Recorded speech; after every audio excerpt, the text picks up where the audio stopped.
اللهم صل على محمد وآل محمد.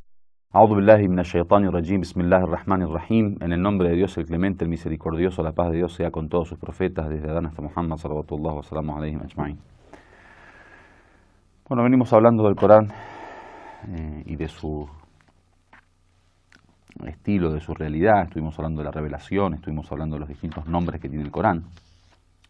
Ahora vamos a tocar un tema que es importante dentro de las ciencias coránicas y que generalmente es uno de los tópicos que se suele tocar como eje fundamental en ciertos estudios del Corán, que tiene que ver con las aleyas, los versículos coránicos, y la división en mequinenses y medinenses. Para que sepan, el Corán, el orden que tiene es que fueron revelados versículos por versículo. Cuando se reunieron varios versículos y Dios decidía comenzar una nueva sura o capítulo, lo comenzaba con Bismillahirrahmanirrahim, en el nombre de Dios el clemente, el misericordioso, o el clementísimo, el misericordiosísimo.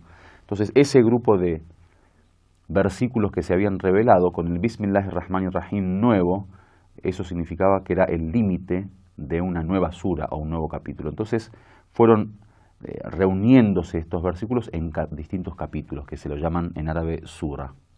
El Corán está compuesto por 114 suras y de hecho todas las suras comienzan con la frase o con la ley Bismillahirrahmanirrahim, menos la sura At-Tauba, el arrepentimiento, que es la sura número 9. Todas las demás comienzan con Bismillahirrahmanirrahim. Entonces una sura es un compendio o un grupo, digamos un conjunto de varias aleyas que en árabe llaman ayah. Ayatul Qur'an son las aleyas coránicas, o sea, los versículos coránicos, son los párrafos, las oraciones. El conjunto de aleyas le llaman sura. Le llaman sura porque sur en árabe es pared o, digamos, muro. Entonces, el sur de una casa generalmente no es cualquier pared, digamos. El sur es la pared que dibuja, digamos, los límites de la casa. O sea, la pared del frente de la casa, la que encierra dentro de ella, digamos, la casa en sí. Entonces, sura es como ese muro que hace limitar capítulo con capítulo, digamos. Por lo tanto, el Corán es el compendio de suras y el sura, la sura o el capítulo es el conjunto de aleyas. Dijimos, tiene 114 suras, capítulos y más de 6.000 aleyas o versículos del Corán. Ahora bien, la revelación coránica se fue dando paulatinamente, como dijimos, a través de 23 años, que fueron los años de la misión profética.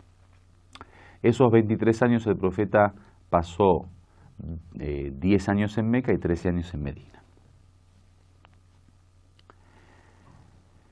Luego de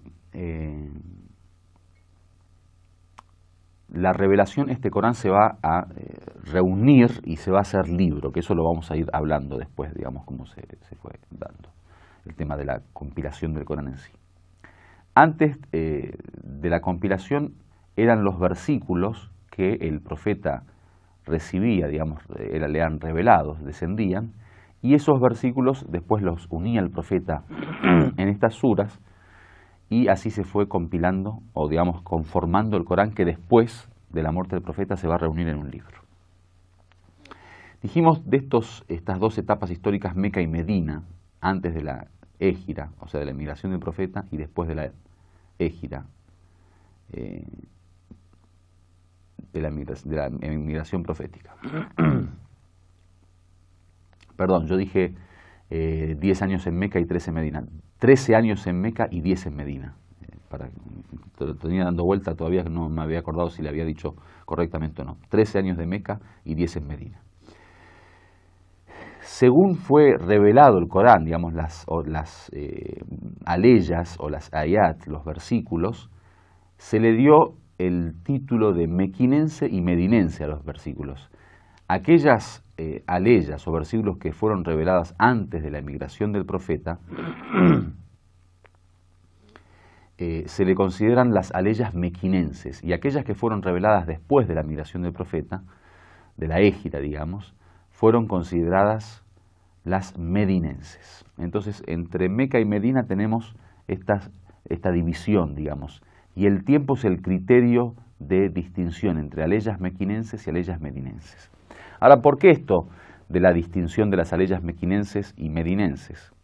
Porque básicamente hay una gran diferencia de contenido y de estilo entre las aleyas de Meca, que descendieron en Meca o antes de la migración, y las aleyas que descendieron en Medina o después de la migración. ¿Por qué?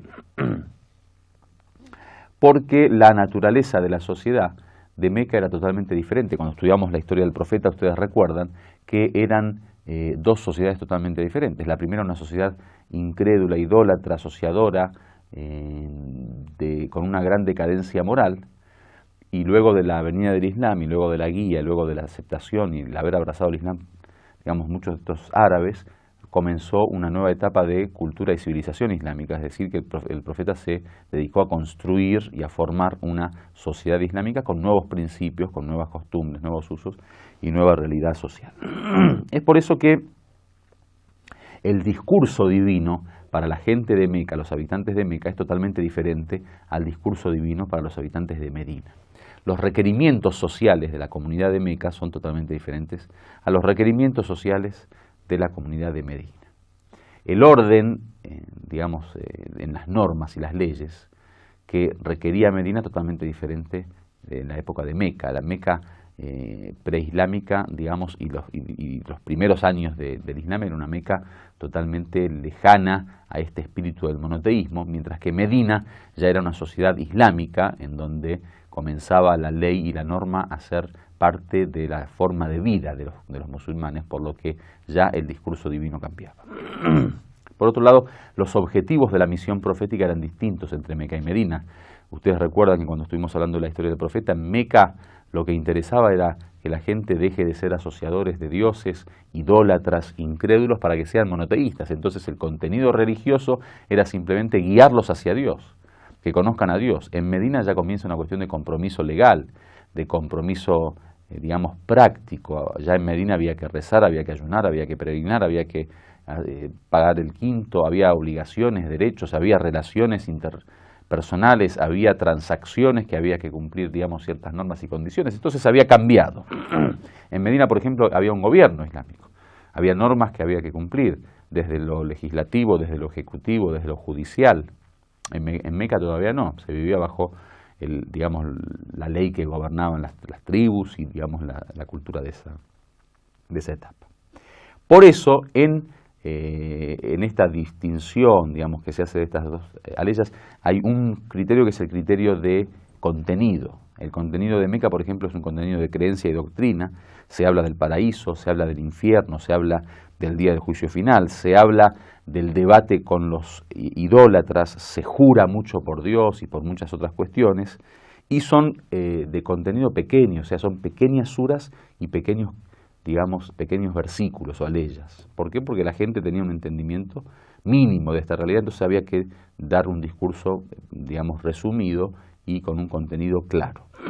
En Medina, por ejemplo, ya se habla, en tema del debate, ya no con los incrédulos o los asociadores o los idólatras, se habla, por ejemplo, con la gente del libro, debate con los judíos, debate con los cristianos, debate con los hipócritas, por ejemplo. Se habla de la lucha y de las batallas, se habla, por ejemplo, de las normas judiciales, de las penas, las penalidades, de las obligaciones, de los derechos. Entonces, son suras más largas, con contenido más largo, con oraciones y versículos más largos. Walhamdulillahi Rabbil Alamin.